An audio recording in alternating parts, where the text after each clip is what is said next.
Hey, hey, bonjour. Aujourd'hui au FIC, nous allons parler d'imprimantes connectées, de patchs de sécurité, mais on va faire un petit tour au Bénin, mais on va parler de l'importance de la communication dans un programme de cybersécurité, mais surtout les mots de passe. Attention, deux techniques de vol. Allez, on y va. Hervé, les mots de passe, ça se vole. Tu peux m'expliquer comment ça se passe ? Écoute, il y a deux gros axes de vol. Le premier, c'est sur ta machine, les malwares. Donc on te récupère ton mot de passe quand tu le saisis et après on s'en sert.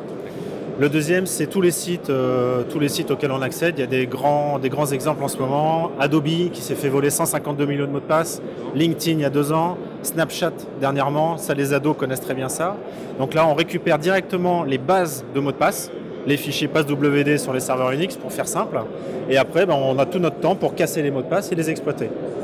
Pour se protéger, il faut mettre des solutions d'authentification renforcées. C'est le seul moyen. Ok, merci. Julien, une question. Les imprimantes connectées, il y en a à la maison, au bureau. Est-ce que c'est sécurisé, ces machins ?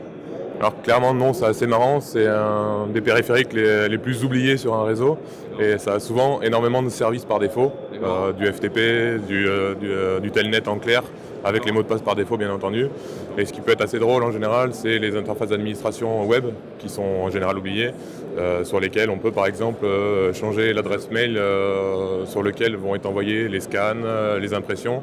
Et on a pu avoir le cas par exemple sur une imprimante de direction où on récupère tous les scans et tous les documents envoyés à l'imprimante du patron. Donc en général, c'est assez marrant de voir sa tête quand on lui sort les documents.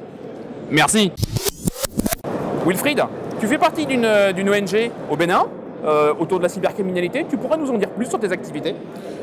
Wilfried Dayatode, le président de l'ONG Afrique Jeunesse Espoir, lutte contre la cybercriminalité parce qu'aujourd'hui la jeunesse béninoise est livrée vers ce métier, elle veut gagner de l'argent et de l'argent gratuit. Et vous faites quoi ? Et là, je lance une sensibilisation au niveau des écoles à partir de CM2 pour montrer aux gamins que ce n'est pas une bonne chose d'aller vers la cybercriminalité parce que nous perdons notre valeur vis-à-vis de la puissance étrangère. Alors, je lance cette campagne de sensibilisation de 4e jusqu'à l'université pour montrer aux gens de ne pas aller vers ce métier parce que ce n'est pas une bonne chose. D'accord, donc de la sensibilisation pour du positivisme, utiliser l'Internet pour de bonnes choses. Oui, l'Internet c'est bon, il faut leur montrer que l'Internet c'est une bonne chose, mais il y a un petit danger qui est à côté, c'est l'escroquerie par l'Internet. Ok, merci. Au revoir, merci.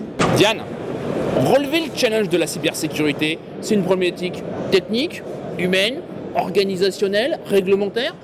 Alors moi je pense que c'est ni technique, ni réglementaire, ni organisationnel. Je pense que c'est avant tout un problème de communication.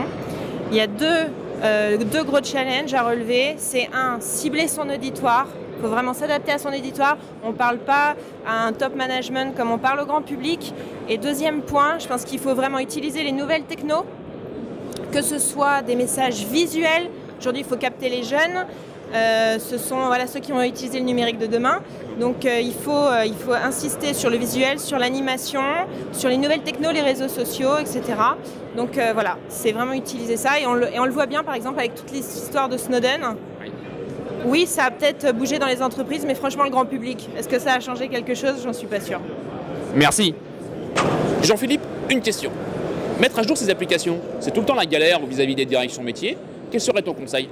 Alors la première chose, c'est de savoir si votre application est sur Internet ou en interne, bien protégée, bien blindée. Si elle est sur Internet, ce qu'on peut voir, c'est que les pirates vont vraiment chercher à l'attaquer et à rentrer dans votre système d'information.